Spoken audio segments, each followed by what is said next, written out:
Welcome to Mickey Doc, written and read by Fintan Harvey.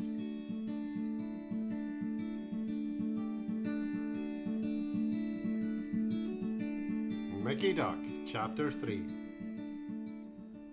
The application had been in my drawer for almost a week now because I couldn't bring myself to fill it in. I stare at the form for ages. It has me captivated. I have so many things going through my head and yet nothing at all. The bold text and the strong colours are jumping out at me and grabbing at me and pulling me in. I don't know how long I've been sitting staring at it because my mum must have come in to close the curtains in my room at some stage. It's dark now and just my desk lamp lights up the form. The words they use are like hypnosis to me. Star quality, fame, likability, all the words I have dreamt over and over again been directed at me. Even the texture of the paper grabs me. It's not the usual paper you get at work or in a newspaper. It's stronger and it has class written all over it. Not literally, like just unliterally, if that's even a word. Even the smell of it, it's like nothing I've ever smelt before, and I've smelt some pretty bad things, as you know. Then I realise what the smell is. It's a sweet smell of success, and Mickey Doc has developed a taste for it. I get a pen from the drawer and sit down to fill in the form. Name, Michael Doherty. Michael Doherty. It even sounds funny for me saying it. I've been Mickey Doc since as far as I can remember. Apparently I was Michael Doherty up until the day I was christened. Then, from that day onwards, I've always been Mickey Doc. My christening day has always been retold at family get-togethers when everybody's had a few drinks. Of course, I don't remember that day, but apparently it's the first time I spent the night in a pub. After the christening in the chapel, everybody went to the Delacroix for drinks and sandwiches. Of course, the party went on well on into the night before my parents thought they'd better get back home. Unfortunately, there'd been a mix-up along the way. They thought... The lads don't know this, but I still keep in touch with her from time to time, mainly because she's good for my confidence.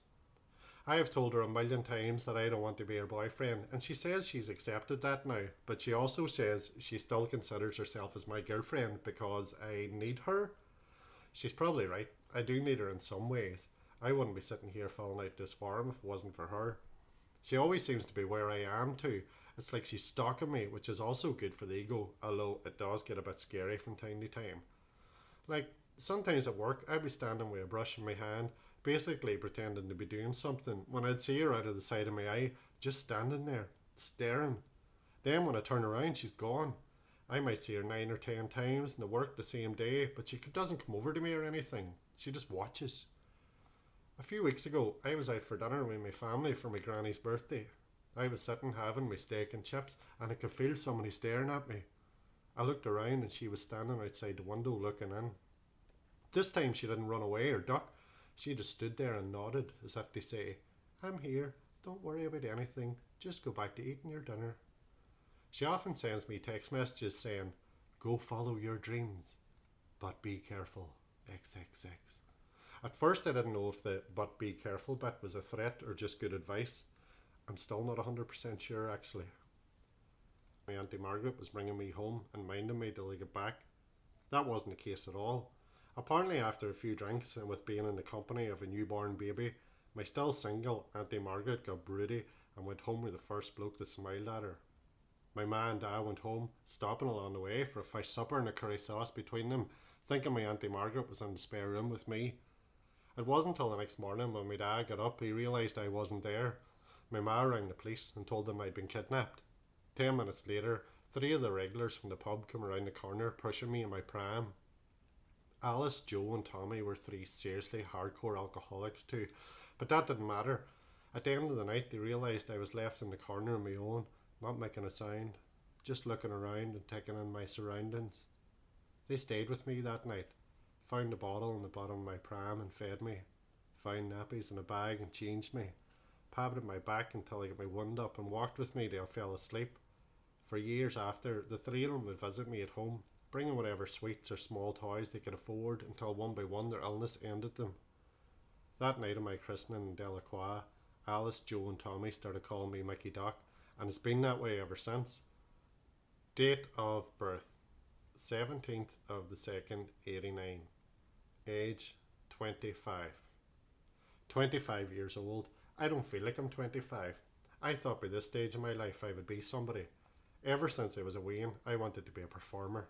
I used to set up a little stage in our living room and sing in front of my mother. My dad liked it at the start, but as I got a bit older, he got annoyed and would tell me I should be out playing football like all other boys. He told my mother to stop letting me act like a girl in future, but she carried on letting me perform for her behind his back. Around that time, I got a part in the school nativity play. I was desperately trying to show my dad that I could do this and I could do it well. While all the other kids were learning their lines, I was practicing being a tree, as this was the part I was given. Our teacher was very much into drama and told us about this thing called method acting. This is where you basically become the character that you're about to play. I wanted to be the best tree that school has ever seen. Every evening when I got home from school, I went out to the small forest behind our house and stood amongst the trees. I moved my arms like them when the wind blew their branches. I made the noises of the wind blowing through my leaves. Swish, swish. I stood in the one position for hours, even in the wind and rain, and only went home when my arms and legs could take no more. Finally the big day came, and I looked out from behind the curtain at a packed assembly hall. I could see my mother with my uncle, but I couldn't see my dad. My uncle Bob had brought his new video camera, so at least my dad could see it later. He was probably working. Our drama teacher, Miss O'Neill, called me to one side and told me that Barry Devine was sick and couldn't perform, so I would have to change parts. I was now an innkeeper and I was distraught. It wasn't that I couldn't do it, it was just that I had put so much hard work into being a tree and I felt like I had nailed it. I now had a line to say too. We have no room in the inn for Mary and Joseph and baby Jesus, nod head, but we have a stable out the back. I tried my best to learn the line, but the nerves took over and my mind was blank. Miss O'Neill dressed me up in Barry's costume and told me I'll be great and I should just say the line in a loud, clear voice when Mary and Joseph came to my door. I stood behind the cardboard door awaiting a knock from Mary and Joseph. I can hear them getting turned down by the other two innkeepers next door. Then the door knocked. It was Mary and Joseph of Nazareth looking for a place to have their baby, the Son of God. Everything from then on happened in slow motion. I didn't open the door. After 30 seconds of not knowing what to do, Joseph opened the door wide himself and the spotlight was on me. For some reason I stepped out of then, causing Mary and Joseph to step backwards. Unfortunately for Mary and Joseph, they were met by an innkeeper who thought he was a tree. I had my arms outstretched and moved them gently in the breeze. Mary and Joseph looked on in disbelief as I stood, feet together, arms outstretched. I had found a point at the back of the assembly hall that I stared at while I made the noise. Swish, swish. Nobody knew what to do. The entire audience was laughing, but I didn't hear them. I was a magnificent tree, swaying in the breeze that blew through Bethlehem that day. Swish, swish. Just a pity the tree was blocking the front door of a popular inn and rewriting the nativity. After a few minutes, the quick-thinking innkeeper next door saved the day when he shouted out the door. Hi Mary and Joseph, I just minded. I have a stable out the back where you can have your baby. You can use it if you want. The rest of the nativity play went on, but nobody could hear anything over the laughter of the crowd. I stood through the whole thing, swaying in the breeze while the remainder of the nativity went on around me. People went to the payphone and rang people who weren't there to come and see me. My mum had to pick me up afterwards, still standing like a tree, and carry me home. My dad wasn't too impressed when he got home and heard about it. He said I embarrassed him and he'd never hear the end of it from the lads down the pub. Ever since that day, I never performed in front of anybody again, apart from my ma and an odd occasion the trees out the back. Address: 32 Glen Park, Derry, in Ireland. That has always been my address. I'm proud to be from Derry, but I really want to get away from it and do something. My dad had a chance when he was my age, but he came back after 4 weeks because he missed it. I think if I left then, I'd be gone for good.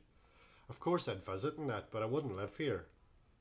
My dad missed his family, and he had just met my ma a few weeks before leaving, so he came back for her mostly. I went to school just down the road, and that's when I started hanging around with Dekky, Murdy and Stevie. On the first day of primary school, we all sat in the same table, and we stayed together since. None of our families really had much money, so we never felt like we were missing out on anything. Murdy was always that bit worse off than us, so we always made sure we had an extra snack with us during break to give to him. No words were said, the snacks were just passed to him. We had an understanding. Murdy doesn't look much different now than when he was at school. Still the same haircut and that small and wiry body. I'd bet his uniform still fits him.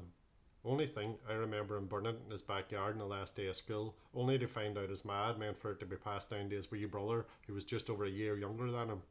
He got in a lot of trouble for that. Stevie was always quiet as a wean.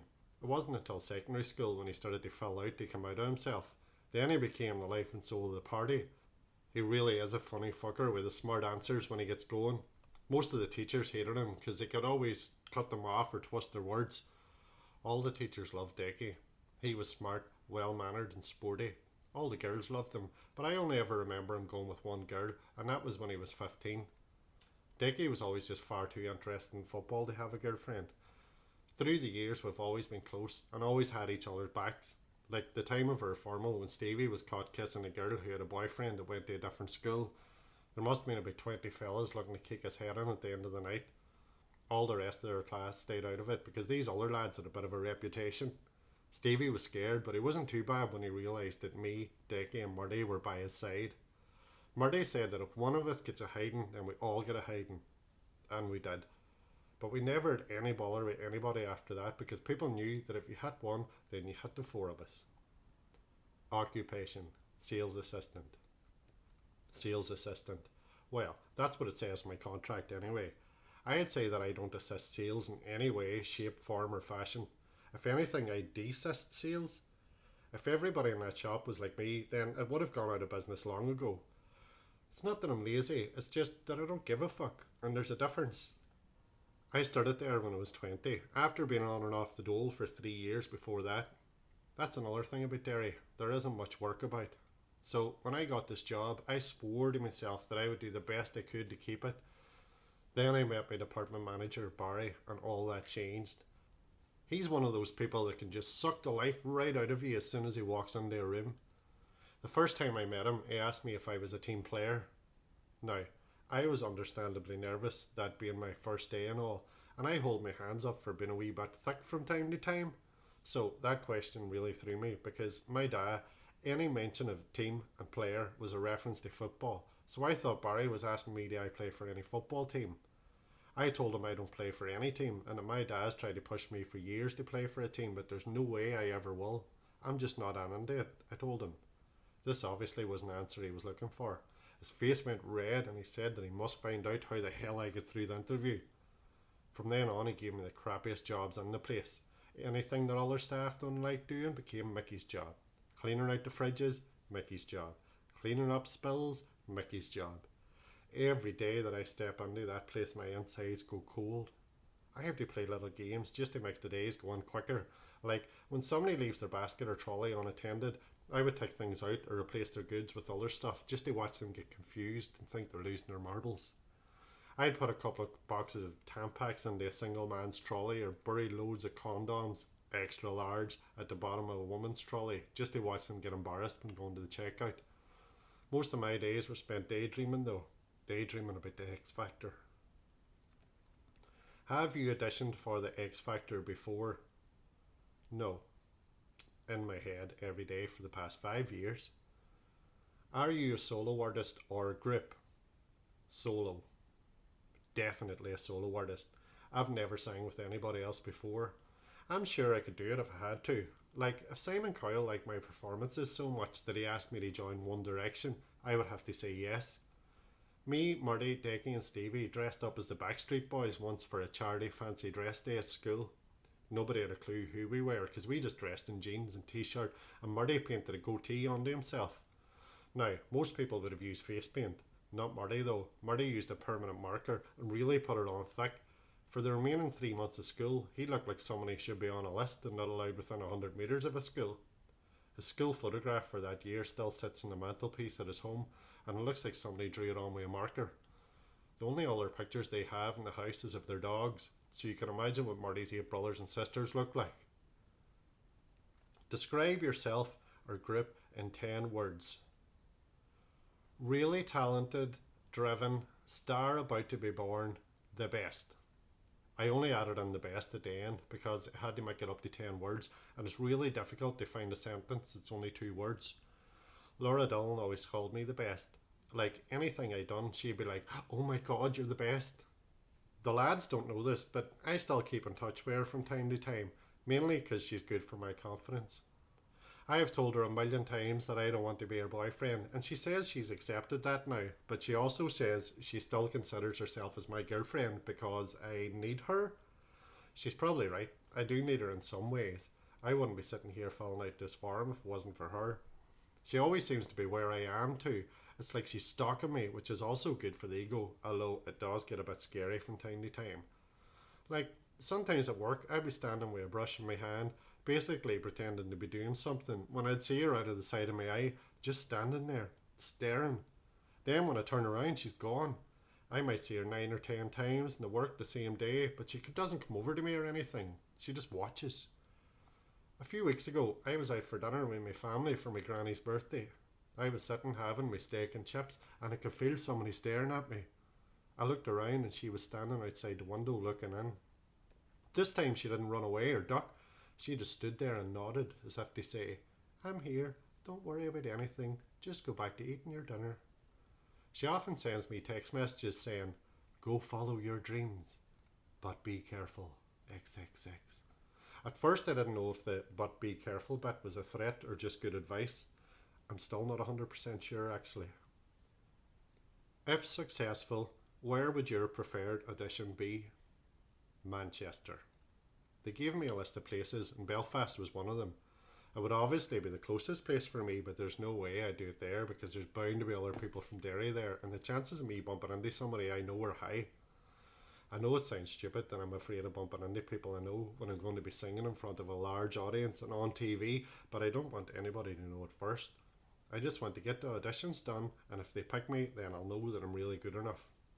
I kind of know that I'm good enough already, but it'd be nice having someone other than my ma or Laura Dillon tell me. On my way past the post office in the morning, I'll get stamps and send it off. Just as I get everything ready to be sent off, I get a phone call from Dekey. I answer with, "What's the crack in Iraq?"